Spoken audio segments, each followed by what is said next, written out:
Here we have the diagram model of the female reproductive system. We have the vagina, the uterus, fallopian tube, ovaries. So here we have the vagina. This is the muscular tube leading from the external genitals to the cervix. Next, we have the rouge, the vaginal rouge. This is the structure of the vagina that are transverse ridges formed for supporting the tissue and the vaginal epithelium. Then we have the cervix. The cervix is the narrow passage of the lower end of the uterus. Then we have the cervical OS, which is the external orifice. Orifice is a small depressed circular opening of the vagina right here. Next, we have the isthmus of the uterus, which is this part right here. It is a narrowing of the uterine cavity. And next, we have the endometrium. The endometrium is here. This is the mucous membrane lining of the uterus. Then we have the uterine cavity. So here's the space located inside the uterus. This is where fertilization happens. Next we have the myometrium. This is the smooth tissue of the uterus. Next, we have the ovary. The ovary are a pair of female reproductive organs where eggs and ova are found in the humans and animals. Next, we have the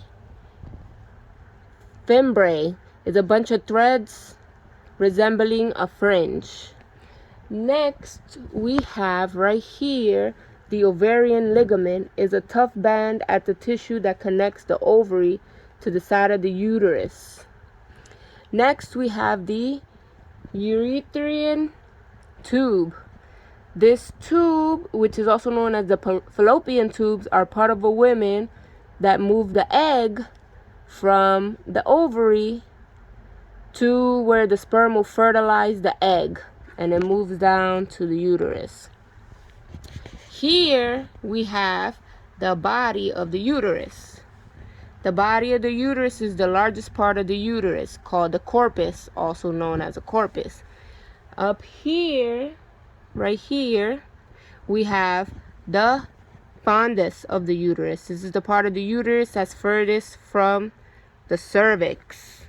It's called the fundus up here. This is the most usual place where fertilization will settle. Then we have the peritherium, which will be right here. This is the outer serous layer of the uterus. It secretes lubrication to help reduce friction. Next, we have the isthmus. Isthmus is a small, long region that connects the ampulla and the infundibulum to the uterus. The ampulla, which will be right here, is the major channel in your fallopian tube. It is located between the infundibulum and the isthmus. Next, we have right here fertilization. Fertilization is when conception happens, when the sperm swims up the fallopian through the vagina. Sperm swims up through the vagina, through the fallopian tube, the uterine tube, and will fertilize the egg. Next, we have right here the fundibulum, which is a funnel portion of the fallopian tube that's closest to the fundibulum. closest to the ovaries.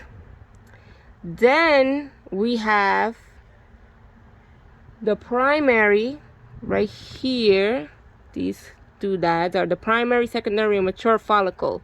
This is inside the woman's ovaries, the smallest sac filled with fluids called the follicles. They make hormones.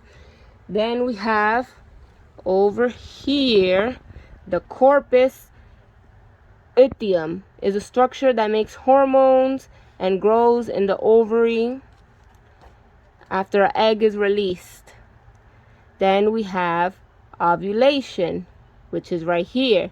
During ovulation, an egg is developed and it gets released from the ovaries. Here we have the ovulated oocyte. This is the release of a developmentally ready oocyte, oocyte being a cell, an egg cell, where fertilization takes place. Over here, you can't really see it, but it's the corpus albicans. It's a scar on the top of the ovary that is left over when an egg is released. And that is my modeled diagram of the women's reproductive system. We have the vagina, we have the ovarian ligament, we have the ovaries, we have the fallopian tube, we have the uterus, and that is the female reproductive system.